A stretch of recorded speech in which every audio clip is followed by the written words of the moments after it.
Hello बच्चों, कैसे हो आप लोग। आज हम स्टार्ट करने वाले हैं एक्सरसाइज 10.1, जिसमें हम जानेंगे कि वेक्टर होती क्या है। उसके बाद कितने तरीके के वेक्टर्स होते हैं, मतलब टाइप ऑफ वेक्टर्स भी हम सीखेंगे। तो पहले बात करते हैं वेक्टर क्या होती है।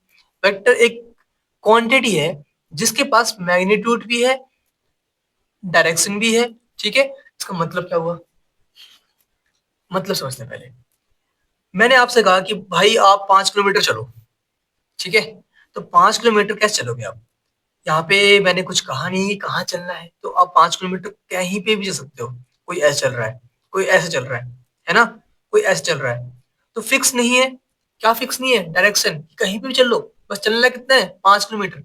लेकिन मैंने अगर ये कह दिया कि आपको अपने घर से स्कूल तक पहुंचना है, ठीक है, और डिस्प्लेसमेंट बताओ कितना होगा। क्या पूछ रहा हूं मैं, डिस्प्लेसमेंट बताओ कितना होगा। डिस्प्लेसमेंट होती क्या है, जिनको नहीं पता हो, जिन्होंने कॉमर्स लिया हो वो सुन ले। डिस्प्लेसमेंट होती है shortest distance from point A to point B. सबसे छोटी डिस्टेंस उसको हम डिस्प्लेसमेंट बोलते हैं। तो अब बताओ, छोटी डिस्टेंस तो ऐसे निकलेगी, है ना। मतलब अगर आपको छोटी डिस्टेंस निकालनी है तो आपको ऐसे ही जाना पड़ेगा स्ट्रेट लाइन में। तो इसे हम बोलते हैं डिस्प्लेसमेंट। क्यों बोला, अच्छा, इसे हम बोलते हैं वेक्टर। ये डिस्प्लेसमेंट क्या है, वेक्टर है। क्यों, क्योंकि आपको डिस्प्लेसमेंट निकालने के लिए एक फिक्स्ड डायरेक्शन में ही चलना होगा। अब ऐसे चलोगे, मान लो आप बोलोगे नहीं सर हम ऐसे जाएंगे, तो जाओ ऐसे। लेकिन क्या ये सबसे छोटी डिस्टेंस है ए से बी की, तो आप बोलोगे नहीं है। छोटी डिस्टेंस कौन सी है, ये वाली है।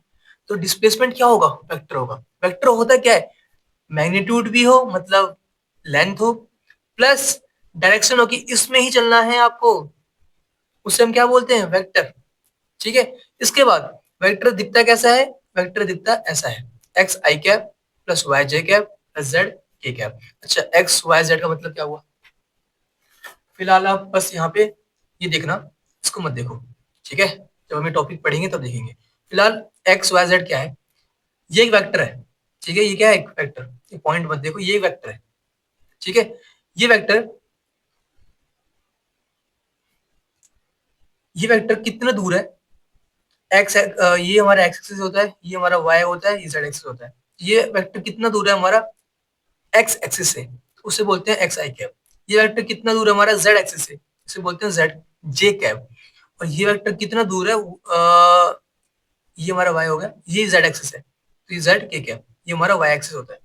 ठीक है, तो ये बातें हम फिर से करेंगे इन फ्यूचर। फिलहाल आपने सुन लिया कि वेक्टर दिखता कैसा है, ये इंपॉर्टेंट है, देखो ध्यान से। और वेक्टर होती क्या है ये हमने समझ लिया। अब इसके अलावा मैग्नीट्यूड क्या होता है वेक्टर का, मतलब वेक्टर कितना बड़ा होता है। ठीक है, हम उसको देख के कैसे निकालेंगे, वेक्टर को देख के कि उसका मैग्नीट्यूड क्या होगा, लेंथ कितनी होगी। ठीक है, तो इसका तरीका निकालने का, ये एक्स का स्क्वायर प्लस वाई का स्क्वायर प्लस जेड का स्क्वायर, उसके ऊपर रूट। और लिखते कैसे है मैग्नीट्यूड को हम, ये ए वेक्टर है, इसका मैग्नीट्यूड निकालना है। आपको करना क्या होगा, ऐसे लिखना है ए वेक्टर का मैग्नीट्यूड। ठीक है, अब एग्जांपल लेते हैं। मैंने दिया है आपको a vector is equal to i cap plus 2j cap plus 3k cap. और मैं आपसे कह रहा हूं कि जल्दी से इसका मैग्नीट्यूड निकाल दो। तो कैसे निकालोगे आप, आई के साथ कुछ नहीं है, मतलब 1 है, 1 इंटू में आई कैप। फॉर्मूला कहता है कि X square plus Y square Z square. X क्या है, जो आई के साथ है, वाई क्या है, जो जेड के साथ है, और जेड क्या है, जो के के साथ है ना। तो हमें करना क्या है, रूट के अंदर यहाँ पे आई के साथ क्या है, 1, 1 का स्क्वायर, जे के साथ क्या है, 2, 2 का स्क्वायर, के के साथ क्या है, 3, 3 का स्क्वायर। तो ये क्या वैल्यू मिल गई हमें, 1 प्लस 2 का स्क्वायर 4 प्लस 9, मतलब √14 मिल गया। ओके, ये वैल्यू मिली हमें ए वेक्टर का मैग्नीट्यूड। ओके, या आप बोल लो एक्स वाई जेड क्या होते हैं, कोफिशिएंट होते हैं आई जे के। सिंपल सी बात। ठीक है, अब आगे बढ़ते हैं, type of vectors. Okay, next topic है हमारा टाइप ऑफ वेक्टर्स। वेक्टर के कितने टाइप होते हैं, ये सारे नहीं है, इनके अलावा भी कुछ वेक्टर होंगे। लेकिन जो मेन है वो यही है। ओके, पहला आता है हमारे पास को इनिशियल वेक्टर। ये क्या होता है? वो वेक्टर जो सेम जगह से स्टार्ट होते हैं। जैसे कि ये वेक्टर, ए वेक्टर और बी वेक्टर दोनों इस पॉइंट से स्टार्ट हुए हैं, है ना? दोनों का initial point, starting point same है, इसे हम बोलते हैं को इनिशियल वेक्टर। ओके, सेकंड है को प्लेनर वेक्टर। अब को प्लेनर वेक्टर क्या होते हैं? Same plane vector. जैसे कि ये जो हमारे पास रखा हुआ है A4 शीट, ये इस पे आप वेक्टर वेक्टर ड्रॉ कर लो। एक वेक्टर यहाँ कर लिया, एक वेक्टर यहाँ कर लिया, तो सारे वेक्टर जो यहाँ पे ड्रॉ करोगे ना वो इसी प्लेन पे होंगे, ठीक है, इसी सरफेस पे होंगे, तो उसे हम क्या बोलेंगे? को प्लेनर वेक्टर। ठीक है। अच्छा, तो कौन से नहीं होंगे? मान लो एक वेक्टर हमने इस पे ड्रॉ किया, ठीक है। अब ये जो वेक्टर ड्रॉ किया मैंने, यहाँ पे एक वेक्टर ड्रॉ कर दिया मैंने, ठीक है, ये नाम दिया हमने उसको ए वेक्टर। अभी ये ए वेक्टर अगर इसी प्लेन पे होता तो हम बोलते हैं इस प्लेन का है। लेकिन अगर मान लो ये वेक्टर ए वेक्टर यहाँ पे है और एक वेक्टर है हमारे पास बी वेक्टर जो कि इस प्लेन पे है। समझ रहे हो क्या कहने का मतलब है मेरा? एक बी वेक्टर है जो यहाँ पे है, ठीक है, एक सी वेक्टर है जो यहाँ पे है, ठीक है। देखो यहाँ पे बी वेक्टर सी वेक्टर दोनों ही इसी A4 शीट पे है, तो ये दोनों क्या है? कोप्लेनर वेक्टर, मतलब सेम प्लेन पे है। लेकिन अगर मैं बात करूं ए वेक्टर की, ए वेक्टर इस प्लेन पे नहीं है, इस सरफेस पे नहीं है, A4 शीट पे नहीं है, ये उठा हुआ है ऊपर, तो ये ए वेक्टर कोप्लेनर नहीं होगा। किसके? बी वेक्टर और सी वेक्टर के। लेकिन बी वेक्टर सी वेक्टर क्या है? कोप्लेनर है। ठीक है। अगर मैं इसी प्लेन पे, इस पेज पे ही एक वेक्टर और बना दूं, डी वेक्टर, अब बताओ, तो क्योंकि ये ए वेक्टर और डी वेक्टर इसी पेज पे है, तो ये दोनों कोप्लेनर होंगे, लेकिन ये दोनों कोप्लेनर इनसे नहीं होंगे। ठीक है। लेकिन अगर मैं इसको ऐसे कर दूं, अब ये ए बी सी डी चारों के चारों इसी सरफेस के ऊपर है, तो चारों के चारों क्या हो गए? कोप्लेनर हो गए। समझ में आई बात है? सिंपल सी बातें हैं। नहीं आई हो तो एक बार वापस देख लो, सिंपल सी लॉजिक था। अगर सेम प्लेन पे है तो कोप्लेनर, अगर सेम प्लेन पे नहीं है तो कोप्लेनर नहीं है। आगे बढ़ते हैं। Free vectors. Vector free vector का क्या मतलब हुआ? Vector can be displace without changing its magnitude and direction. इसका मतलब सिंपल सा यही है कि आप वेक्टर को डिस्प्लेस कर सकते हो, मतलब एक जगह से दूसरी जगह रख सकते हो, लेकिन बिना उसका डायरेक्शन और मैग्नीट्यूड चेंज किए हुए, तो कोई फर्क नहीं पड़ेगा। मतलब क्या हुआ?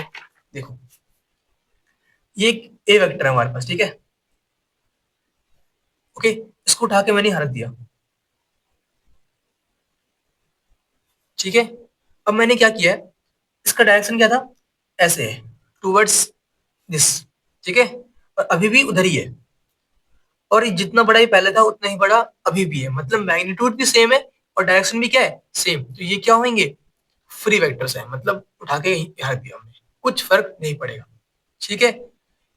अगर मैंने इसको थोड़ा चेंज कर दिया, अब मैंने इसको ऐसे कर दिया, ठीक है, तो क्या ये सही है? नहीं, अभी सही नहीं है, अभी दोनों वेक्टर सेम नहीं रहे, क्योंकि मैंने उठा के रखा तो था, है अभी भी, लेकिन इसका डायरेक्शन चेंज कर दिया, तो ये फ्री वेक्टर अब नहीं है। ठीक है। फ्री वेक्टर क्या है? वेक्टर कैन बी डिस्प्लेस, एक प्रॉपर्टी है कि आप वेक्टर को उठा के कहीं पे भी रख सकते हो, लेकिन उसका डायरेक्शन और मैग्नीट्यूड चेंज किए बिना तो कोई फर्क नहीं पड़ता। ये प्रॉपर्टी है जो कि ये वाली वेक्टर जो है ए वेक्टर, ये सेटिस्फाई नहीं कर रही है। ठीक है। सिंपल सी बात, कभी यूज होगा तो कर लेंगे, वैसे बहुत कम यूज होता है ये। Null vector. अच्छा, नल वेक्टर तो बाद में, इससे पहले क्या है? यूनिट वेक्टर, जो कि बहुत यूज होने वाली बात है। यूनिट वेक्टर क्या होता है? यूनिट वेक्टर एक वेक्टर है जिसका मैग्नीट्यूड 1 है। अब इसका मतलब क्या हुआ?